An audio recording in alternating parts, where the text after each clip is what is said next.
네, 안녕하십니까. 울트라비니군입니다. 지금 모델 Y가 이제 난리가 났죠. 드디어 주니퍼, 이제는 이름이 정확하게 정해진 뉴 모델 Y입니다. 중국 홈페이지에서는 3월부터 인도가 시작이라고 합니다. 근데 우리나라는 언제부터 인도가 시작될지는 잘 모르겠습니다. 보통 중국에서 인도가 되기 시작하면은 충분한 생산량을 확보하고 난 이후에 우리나라에 들어올 가능성이 높기 때문에 4월, 5월 달쯤 들어오지 않을까라는 생각이 듭니다. 그리고 이제 중국 홈페이지에 들어가 보면은요, 걔네들이 선전하는 부분이 길어진 배터리 수명, 새로운 디자인, 런치 시리즈는 2월 28일까지만 한정 기간 동안 판매가 되고 또 2년에 4만 킬로미터의 연장 보증이 추가가 된다고 하는데 우리나라에는 그런 얘기가 없거든요. 우리나라 홈페이지에 그런 게 기재가 되어 있지 않기 때문에 그런 내용이 추가가 될까 잘 모르겠습니다. 한번 확인해 봐야 될 것 같아요. 나중에 런칭이 될 때 그런 부분이 기재가 될 가능성이 높으니까 이거는 지켜보면서 다시 한번 말씀드리도록 하겠습니다. 중국은 런치 시리즈에도 스텔스 그레이 뿐만이 아니라 화이트, 그레시어 블루, 울트라 레드, 퀵실버 등 모든 색상들이 다 제공이 됩니다. 좀 재미있는 부분은 완전히 블랙 색상이 없어서 나중에 올 블랙 색상으로 가려면은 뭔가 랩핑을 하거나 그래야 될 것 같아요. 우리나라는 그렇지 않아서 좀 아쉽기는 하죠. 지금 3가지 색상밖에 제공이 되지 않는데 그레시어 블루랑 울트라 레드랑 퀵실버, 저는 퀵실버로 주문을 했습니다. 근데 자국에 공장이 있는 거랑 없는 게 진짜 큰 차이가 나는 거라서 이 부분은 어쩔 수는 없는 것 같기는 해요. 중국에는 기가 상하이라고 하는 테슬라 공장 자체가 있기 때문에 여러 가지 부분에서 이점이 있을 것으로 보여집니다. 중국은 휠과 색상에 대해서도 베리에이션이 있는데요. 나선형 스톰 휠이라고 하는 이름으로 붙여져 있는데 우리나라에서는 헬릭스 2.0 휠이라고 되어 있거든요. 얘네들은 나선형 스톰 휠이라고 되어 있고 그리고 또 19인치의 큰 꽃같이 생긴 스톰 휠이라고 두 종류로 제공이 됩니다. 저도 지금 20인치 헬릭스 2.0 휠이 포함되어 있는 거라 이 부분이 저는 좋다고 생각은 하기는 하는데 은색으로 되어 있어가지고 좀 아쉽더라고요. 저는 좀 은색으로 타보다가 나중에 블랙으로 도색을 할 것 같아서 별로 상관은 없는데 이 부분 확인해 보시고 주문하시면 될 것 같습니다.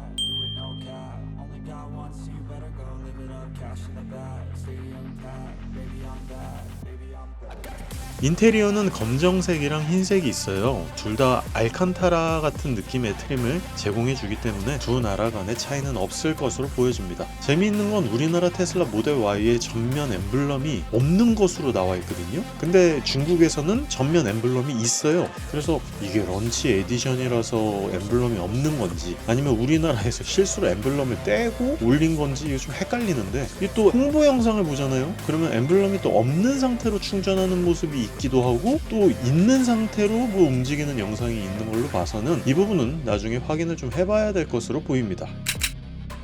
스펙적인 부분에서 변경된 부분이 좀 있기 때문에 이 부분에 대해서 말씀을 드릴게요. 스펙에 대해서 좀 알아보자면 예상 주행거리는 476km입니다. 요즘은 500km 넘어가는 차량들이 워낙 많기 때문에 그다지 476km라고 하는 주행거리가 큰 소구거리가 아니고 선전거리는 아닙니다. 하지만 예전에 94.5kWh의 배터리가 들어간다라고 하는 루머가 있었기 때문에 이 부분은 좀 아쉽습니다. 기존에 84.9kWh의 그로스 배터리를 그대로 담고 있는 것으로 보여지고요. 물론 4680 배터리가 들어가지도 않은 것 같고요. 이 부분은 확인이 좀 필요합니다만 나중에 분명히 또 테슬라가 뒤통수를 칠 수도 있거든요. 그래서 추후에 95kWh의 4680 배터리 일체형 셰시 플랫폼으로 들어갈 가능성도 배제할 수는 없다는 생각이 들어서 저도 지금 이것 때문에 구입을 계속 진행을 해야 되는 건지 아니면 나중에 바뀌는 거를 사야 되는 건지 확인을 좀 해야 될 것 같아요. 한 가지 재미있는 거는 기가 캐스팅이 적용되어가지고 뒤쪽에 한 번에 찍혀 나오는 주물 방식으로 제작되어 있어서 플랫폼이 60개 부품을 이어붙여서 알루미늄 리벳 방식으로 붙는 부품이 아닌 하나의 단조로 찍어 나오는 형상으로 부품이 제작되어 있다는 것을 은근히 강조하고 있습니다. 이걸로 차체의 강성이 상당 부분이 업그레이드 됐다고 예측해 볼 수 있는데요. 예전에 말씀드렸던 것처럼 4680 배터리에서 하나의 셰시 플랫폼으로 찍혀 나오는 그런 셀2 팩 형식으로 만들어져 있는지 혹은 셀2 셰시 방식으로 만들어져 있는지는 이거는 또 나중에 확인을 해봐야 되는 부분인데 테슬라에서 워낙에 이런 부분에 대한 스펙적인 부분을 확실하게 고지하지 않는 차량 회사이기 때문에 이 부분은 나중에 뜯어보는 그런 유튜브에서 확인을 해봐야 될 것 같아요.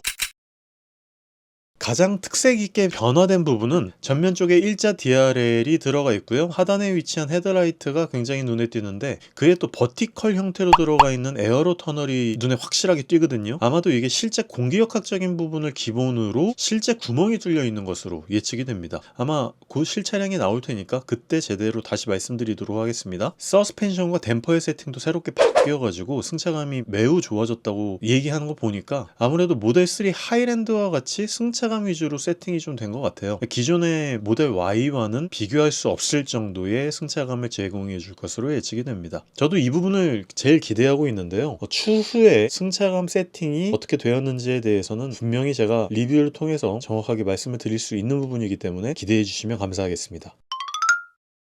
이중 접합 구조의 창문이 전부 적용되어 있다고 얘기하는 걸로 봐서는 아마도 중국의 후야오 이중 접합 유리가 적용되어 있는 것 같아요. 이것 때문에 조용해졌다고는 하는데 지금 제가 타고 있는 모델의 스플레드에 적용된 액티브 노이즈 캔슬링 기술이 적용되어 있는지 혹은 그냥 이중접합 유리가 적용만 되어 있는지까지만 알 수가 없습니다. 이건 한번 기대를 해봐야 될 것 같아요. 그리고 후면 라이트가 진짜 강한 인상으로 바뀌었습니다. 위에서부터 그라데이션으로 내려오는 빛으로 적용되어 있는 라이트 바가 적용되어 있고 그리고 테슬라라고 수평으로 타입4가 써져 있는 형식인데 개인적으로는 이 부분이 상당히 마음에 듭니다. 오히려 라인이 일자 라인으로 적용되어 있었다면 기존 차량들과 되게 비슷해가지고 식상했을 텐데 이게 약간 넓은 띠 형식으로 되어 있는 그라데이션으로 적용되어 서 오히려 저는 굉장히 마음에 들더라고요. 후열 쪽에도 실내에 디스플레이가 적용되어 있는데 이게 모델 3나 모델 S처럼 좀 아래쪽에 살짝 적용되어 있는 것보다는 위로 적용이 되어 있어서 저희 아이들이 미디어를 이용하는 데 있어서 조금 더 나은 시야 높이를 확보할 수 있을 것으로 예상이 됩니다. 과연 실제로 그럴지는 확인이 필요한 부분이기는 하지만요. 모델 X를 통해서 봤을 때 아무래도 3나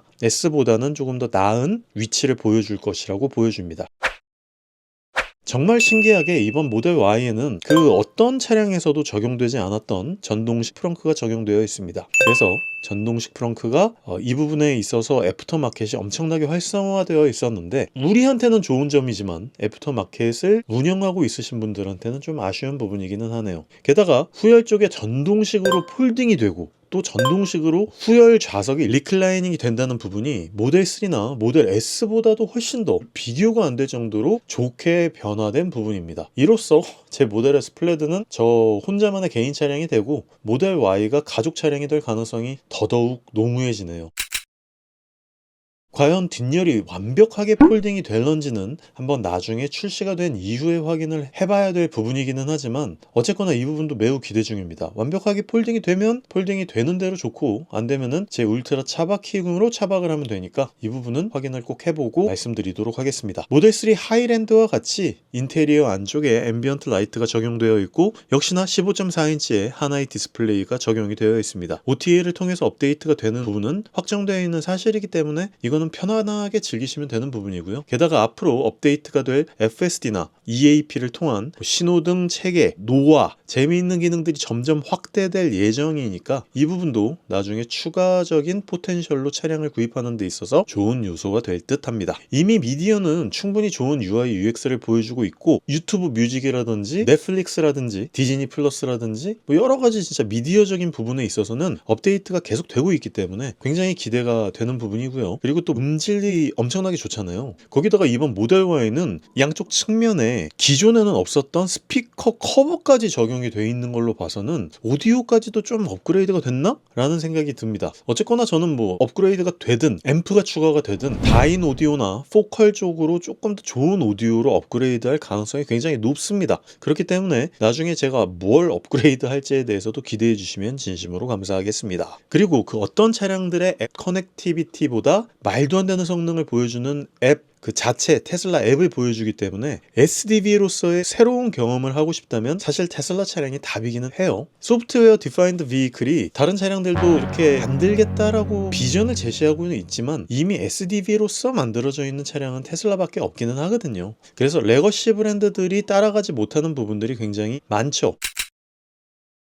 하지만 또 레거시 브랜드들이 갖고 있는 기술적인 기본 기능들이 또 없어서 좀 아쉽기는 합니다. 예를 들면 어라운드 뷰나 무적 감지 센서, 소프트 클로징 혹은 전동식 선쉐이드 등의 기본적인 부분이 없기 때문에 이런 부분들이 분명히 아쉽기는 하지만 또 해결할 수 있는 부분들이 많이 있잖아요. 애프터마켓이 워낙 잘 되어 있기 때문이죠. 거기다가 모델 Y가 전 세계적으로 가장 판매가 많이 되고 있는 차량이기 때문에 애프터마켓이 워낙 활성화가 되어 있기 때문에 이 부분이 역시 기대해 볼 만한 부분이기는 합니다. 오토파일럿은 테슬라의 최강점이자 앞으로의 포텐셜을 좌우하는 부분인데 HW, 요즘은 AI 4.0으로 불리우는 이 하드웨어 부분이 분명히 들어가 있을 테니까 문제없이 추후에 FSD나 EAP를 쓸 수 있는 하드웨어가 베이스로 깔려 있기는 할 것 같습니다. 다만 우리나라에 언제 이 소프트웨어적인 부분이 오픈될지는 모르는 거니까 이건 나중에 확인해 봐야겠죠. 전방 카메라가 있다고 생각하시는 분들이 계세요. 이게 약간 애매하게 글씨로 써져 있어서 마치 사이버 트럭처럼 전방 카메라가 있는 거라고 착각하시는 분들이 계실 수도 있는데 이거는 레거시 브랜드들의 우적 감지 센서 쪽에 붙어 있는 전방 카메라이기 때문에 어라운드 뷰를 지원하는 등의 추후 기능 업데이트는 어려워 보입니다. 다만 이미 비전 센싱을 통해서 이미 업데이트가 되어 있는 부분이기 때문에 나중에는 시각적 어라운드 뷰를 좀 제공해주면 언젠가 업데이트를 해주면 좋겠다는 생각은 듭니다. 이 부분은 일론 머스크가 예전에도 한번 얘기해줬던 부분이니까 제발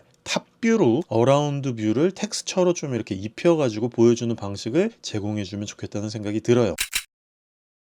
자, 그리고 하드웨어적인 스펙도 살짝 변했습니다. 롱레인지 기준으로요, 중량이 아주 소폭 감소해서 2톤 언더로 내려왔어요. 1990kg으로 커브 웨이트가 변했고요. 최저 지상고는 기존과 같은 16.7cm입니다. 미러를 접은 상태에서는 전폭이 1980mm나 되기 때문에 상당히 넓은 편이에요. 그러니까 거의 모델 S 플래드와 비슷한 전폭을 갖고 있기 때문에 기존에 있었던 모델 Y보다는 조금 넓어진 것 같고요. 전고는 거의 똑같은 1625mm 입니다. 하지만 뒤쪽이 쿠페 형식으로 떨어지기 때문에 아마도 제 생각에는 크게 바뀌지 않았다면 뒤쪽에 시트 전고 같은 경우에 헤드룸 부분은 아쉬울 것 같다는 생각은 듭니다. 저희 아이들이 고등학생이나 대학생까지 갈 정도까지는 충분히 차량을 움직이기에는 문제 없을 것 같기는 하지만 그때까지 제가 모델 Y를 갖고 있을 가능성이 거의 없기 때문에 이 부분은 확인을 꼭 하시고 성인 자녀가 있으시거나 혹은 성인 4명이 타실 분들한테는 이 부분이 진짜 확인이 꼭 필요해 볼 부분이기 때문에 직접 타보시고 결정하시기를 추천드립니다. 전장은 기존보다 4cm 정도 살짝 길어진 4790mm입니다. 거의 4.8m에 근접한 수준이고요. 모델 3보다는 한 7cm가 길어진 것 같아요. 휠 베이스는 이미 2890mm로 기존이랑 똑같을 것 같고요. 모델 3 대비는 1.5cm 정도 긴 것으로 보여집니다. EV6도 2900mm이기 때문에 1cm 정도 작고요. 아이오닉 5보다는 무려 11cm가 휠 베이스가 짧기는 하지만 이미 휠 베이스가 충분히 넓기 때문에 실내 공간은 여유는 충분할 것으로 보여집니다. 우리나라에서 4년에 8만 킬로미터의 기본 차량 보증이 있는데요. 중국에서처럼 런치 시리즈에 2년에 4만 킬로미터의 추가 기본 차량 보증이 되길 기대해 봅니다. 그러면은 기존 보증이 6년에 12만 킬로미터로 늘어나기 때문에 이 부분이 좀 제발 적용되길 기대해 보는 거고요. 배터리와 구동장치 역시 기존과 같은 8년에 19만 2천 킬로미터의 보증이기 때문에 보증 걱정은 하지 않으셔도 될 것 같습니다. 이미 로드 테스트를 통해서 4년에 8만 킬로미터의 기본 차량 보증에도 충분히 초반 문제점은 다 잡을 수 있는 부분이기 때문에 너무 걱정하지는 않으셔도 될 것 같아요.